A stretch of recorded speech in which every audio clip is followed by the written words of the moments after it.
On se fait avoir. C'est des vrais sentiments. Tout ça, c'est vrai. C'est des vrais sentiments, c'est des vraies pensées.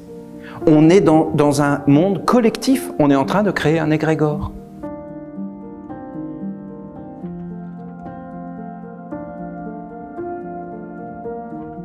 Ce film, Un fauteuil pour deux, avec Eddie Murphy et un autre, je ne sais pas si vous connaissez ce film, hein? Un fauteuil pour deux, c'est un vieux film, et c'est un très bon film d'ailleurs, tu passes un bon moment en regardant ça.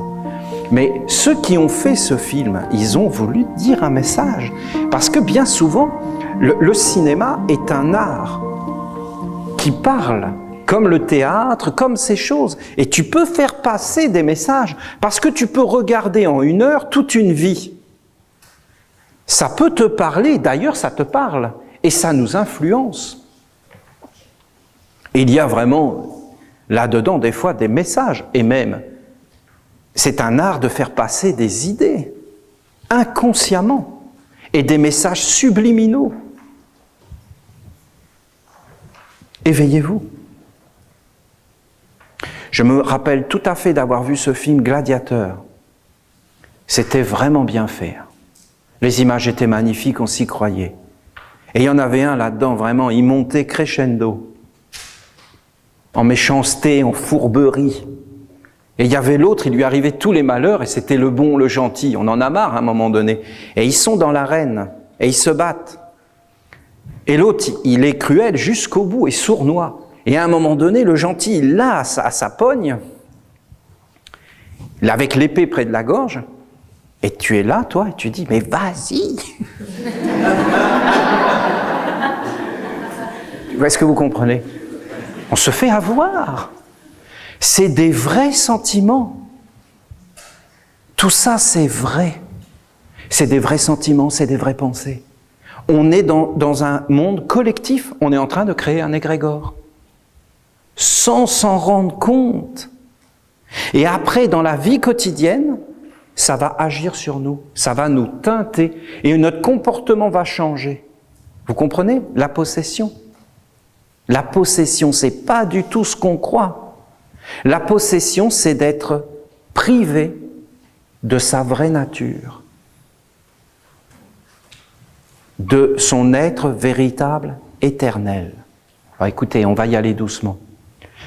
Dans ce film, Un fauteuil pour deux, si vous ne l'avez pas vu, vous pouvez le louer à Lennoxville, il y a un magasin, j'ai des parts à l'intérieur, allez-y de ma part.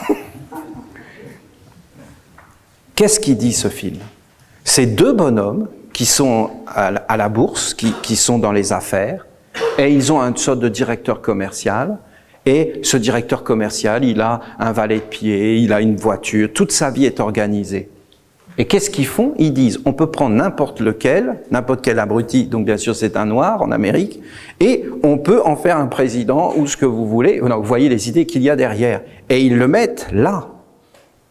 Et l'autre, il le dégrade. Il n'a plus rien, il lui enlève tout du jour au lendemain. Et ils font un pari de $1. Eh bien, vous la voyez, la possession. C'est-à-dire que vous voyez que celui qui est viré du jour au lendemain, ses cartes de crédit ne marchent plus, il n'a plus ses entrées dans les salons, il n'a plus de chauffeur et tout ça, très rapidement il devient un clochard, et à un moment donné il bave et il devient un criminel. Alors que l'autre, il se met à faire des affaires, tout lui réussit, eh bien il devient un être hautain qui commence à dédaigner les autres, et à la fin, eh bien toutes les valeurs qu'il avait, il les perd, et il est plus haut que tout. Mais bien sûr, le poteau rose est découvert, et il s'associe. Le film est super. Le film, vous comprenez, c'est du politiquement correct. Ça finit toujours bien pour nous rassurer. Mais regardez ce film et méditez. Et vous allez en comprendre des choses. C'est-à-dire de quelqu'un qui, quand tu as tout ce que le monde des hommes a mis sur toi comme écriture que tu es respectable, alors toutes les portes te sont ouvertes. Si le lendemain, il y a une écriture sur toi que tu n'es plus respectable, alors toutes les portes te sont fermées. Mais tu es toujours le même être. Tu en arrives à te poser la question, qui je suis? Et cette question est bonne. Parce que tu peux être toute ta vie dans des illusions. Et en fin de compte, tu crois que c'est toi qui vis, mais c'est un autre qui vit à ta place. Par exemple, il y a des choses, mais alors c'est d'une évidence. D'une évidence. Si tu t'approches de la cocaïne ça va, mais si tu t'approches de l'héroïne, par exemple, voyez, il va y avoir une alliance qui va être faite. Derrière, il y a des génies et il y a des égrégores. Et il y a des esprits de la nature. Est-ce que ces esprits de la nature sont contents? Non. Et ils vont donc asservir l'homme. Un exemple encore plus clair, le tabac. Si tu t'approches du tabac, je peux te garantir que ça ne va plus être toi qui vas diriger ta vie, mais lui. Et toi, tu crois que tu vas vivre, mais en réalité, c'est qui a le corps? Là. C'est l'être du tabac. Il est où? Là. C'est un égrégore, c'est un génie, c'est des esprits. Est-ce que ce sont des esprits divins? Non. Ils ne sont plus divins, parce qu'ils sont comme dans la lutte. Mais il y a beaucoup de choses comme cela qu'on ne comprend pas. Par exemple, vous avez Patrick Bruel, qui est un chanteur français. Patrick Bruel, il raconte cette expérience. Il dit, je marchais dans la rue et je vois à l'Olympia, à Paris, concert de Michel Sardou.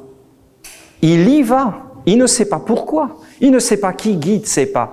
Il monte, il est dans l'estrade et il voit Michel Sardou sur scène et qu'est-ce qu'il dit avec son œil? C'est ça. Il a vu son maître, il a vu son avenir. Il a été dans la force de voir qu'est-ce qu'il portait en lui.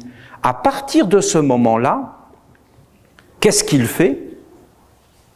Eh bien, il devient chanteur, parce qu'il a déjà tout ça à l'intérieur de lui, il fait sortir ce qu'il est, et il devient chanteur.